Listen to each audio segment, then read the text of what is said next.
right, welcome back here on the Good Morning Artesia Radio Show. Time for our chat with our mayor or mayor pro tem or city councilor or whoever it is that the mayor points to and says, you're doing radio tomorrow.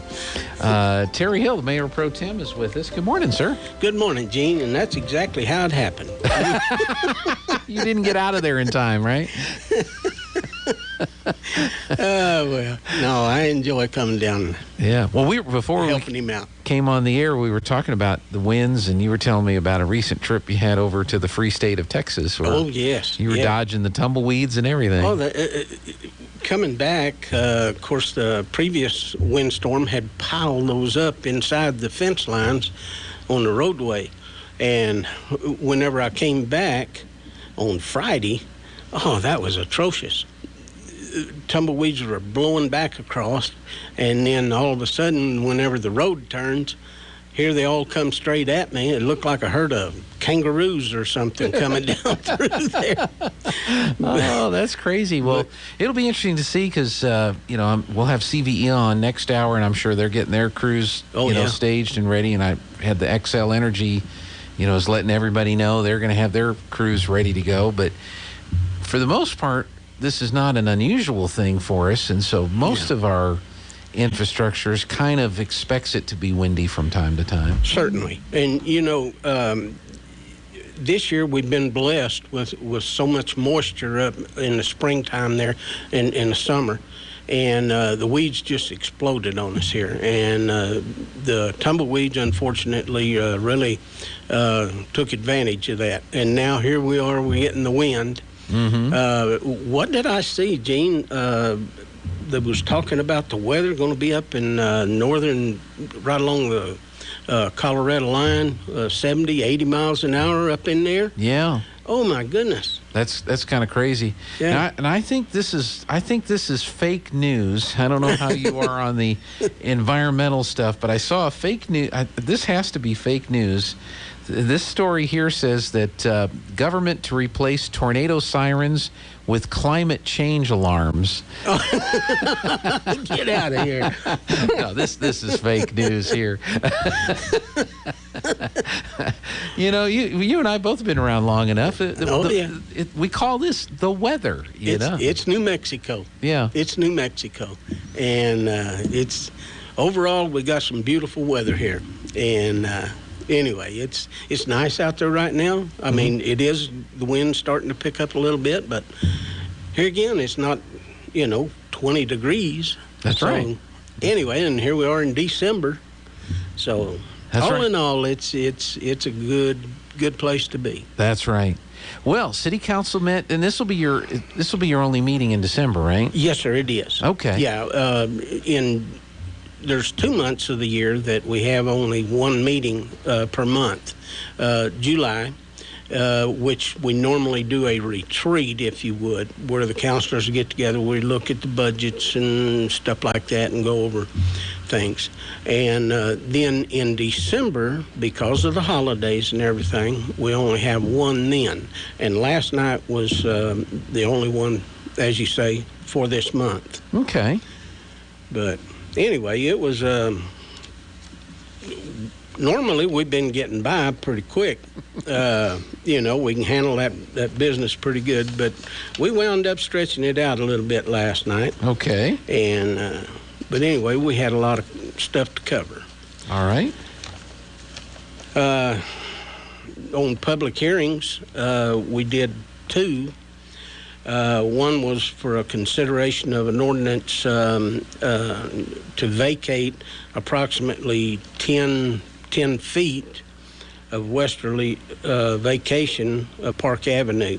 Okay. And it's right there we have a little park there at where Heath makes a curve and comes into 7th Street. When that was designed and everything, it left a little pie shape, just a small portion there. Anyway, that is the portion that we were considering vacating last night, which we ultimately did. And so we give that up and give it to the property owner. So anyway, we got that squared away. Now it makes a little cleaner on the property lines and stuff like that. The second one is an amendment to Section 7-3-2 of the City Code, which involves the sewer user rates and charges. As you know, as we was talking about a moment ago, the weather, is beautiful out here this morning. I mean, it's not 20 degrees. Right. And we've been enjoying the warmer weathers, and so consequently, people have continued to use outside water on their yards and stuff like that. And unfortunately, as the existing code was, those are the months, November, December, and January, in which the people wouldn't usually be watering, using outside water, if you would. So we try to capture those usages, the water usages, because most of that is going to the sewer, okay? And so then we can more equitably establish the amount of water being used in that household and that goes to the sewer, and consequently we can set and adjust our water rates. Now, what this request was last night on amending the sewer user rates and charges is to forego the November month, and at this point just use December and January, okay?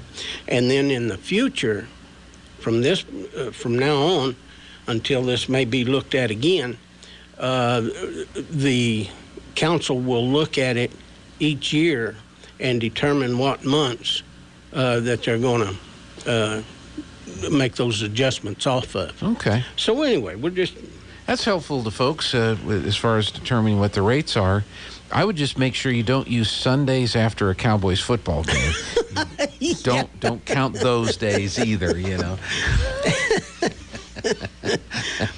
Sorry. All right. I apologize. Yeah, it's all right. It's all right. You should have been there last night. Could have tossed that in there. Would have got a chuckle or two, I'm guessing. I bet he would have. Yeah. Okay, committee reports, there was nothing really, no reports on that, but personnel, we got the safety stats. Ms. Countryman presented those to us, and they were good. There were no accidents or lost times and stuff like that up to that point. And then we went to public safety, and under that, police department, Chief Roberts, he got by pretty light, but not a bunch of questions. Anyway, we talked a little bit about the uptick in thefts, car thefts and stuff like that, and how we're trying to deal with that and what have you. So anyway, and then... Did he have any good news in that regard? Yeah, they're making some concerted efforts and they've been fortunate enough to recover some. A lot of them, if they get picked up here, they're headed to the southern border, okay? Okay. And they get refurbished with new VIN numbers, and then, then they're gone. So anyway, but they are moving pretty aggressively on those, trying to get those back in line and what have you. But there again, we would also caution the community to, as you're out shopping and stuff like that, be aware of this and ensure that your car's locked. Make sure that you haven't got things laying in the visibly in the seat and stuff, gifts, purses, those types of things.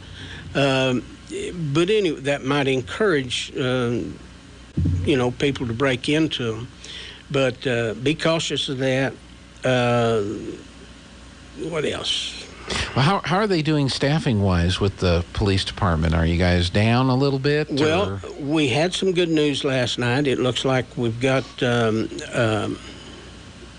he was explaining to us a little bit that he's got some recruits wanting to come in, not necessarily recruits, but additional officers that are interested in making transition to us. And we're hopeful. We're hopeful. Because that's been a struggle for a lot of these entities around the state. Yes, sir. And whenever you're, when you're trying to vie for these positions, to fill these positions, and you're going a $1.4 million budget versus a $5 or $6 million budget, they can pay more than what you can out of a 1.4. Mm-hmm. So consequently, you can't, get after a guy for chasing the money. I mean, and what have you. But with our gross receipts and stuff like that, we're doing the best we can. We're looking at constantly looking at surveys, salary surveys, stuff like that. Looking at internally, what can we do? If you don't have the money, can you do it in benefits and other outside the box types things to try to sweeten the pot, if you would, just a little bit. Yeah. Not only for the police department, but the entire workforce here for Artesia. Yeah. But anyway, hopefully that will pan out for Kurt. Get some new folks in there. Oh, yeah. We're going to take a break for the news here for just a little bit. There's more from the City Council meeting last night with Mayor Pro Tem Terry Hill. So stick around. We'll be back right after this.